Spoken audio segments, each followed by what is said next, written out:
ഷിബിലെ കൊലപ്പെടുത്തിയ ഭർത്താവ് യാസിർ ലഹരിക്ക് അടിമയെന്ന് നാട്ടുകാർ. ചുരത്തിലെ തട്ടുകടകൾ കേന്ദ്രീകരിച്ച് ലഹരി വിൽപ്പന നടക്കുന്നുണ്ടെന്ന് നാട്ടുകാരനായ അബ്ബാസ് അമൃത വാർത്തകളോട് പ്രതികരിച്ചു.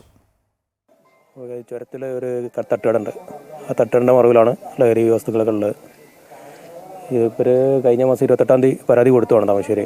പക്ഷേ അതിൻ്റെ ഒരു അന്വേഷണത്തിലാണ് നമ്മൾ അറിഞ്ഞിട്ടോ. ഇവിടെ ഇവർ വിളിക്കുകയോ ചോദിക്കാൻ ചെയ്തിട്ടില്ല. ഇവൻ എത്ര വട്ടം വന്നോട് ഭീഷണിപ്പെടുത്തിയാണ്. അപ്പോൾ തൊട്ടടുത്ത വീട്ടുകാരെയും പറഞ്ഞിട്ടുണ്ട്, ഇവൻ എന്തെങ്കിലും ചെയ്യുമെന്ന് പറഞ്ഞിട്ടുണ്ട്. പക്ഷേ മൂപ്പർ അത്ര ചെയ്യുന്നുള്ളൊരു പ്രതീക്ഷ ഇല്ലായിരുന്നു. എങ്ങനെ സംഭവിക്കുന്നത് എൻ്റെ ആപ്പും വിചാരിച്ചില്ലായിരുന്നു. അതിന് നമുക്ക് അങ്ങനെ വിചാരിച്ചില്ലായിരുന്നു. പക്ഷെ എന്നാലും നോമ്പെടുക്കുന്ന ടൈമിലായതുകൊണ്ട് ആരുമില്ല. അല്ലെങ്കിൽ എപ്പോഴും ആൾക്കാരോട് ഉണ്ടായിരുന്നു, ചാടിക്കാൻ വരുന്നതും ഇവിടെ നാട്ടുകാർ എപ്പോഴും വന്നിരിക്കുന്നത്. അപ്പോൾ ഏതോ പുറത്തുള്ള 2 പയ്യന്മാരോട് ഉണ്ടായിരുന്നു.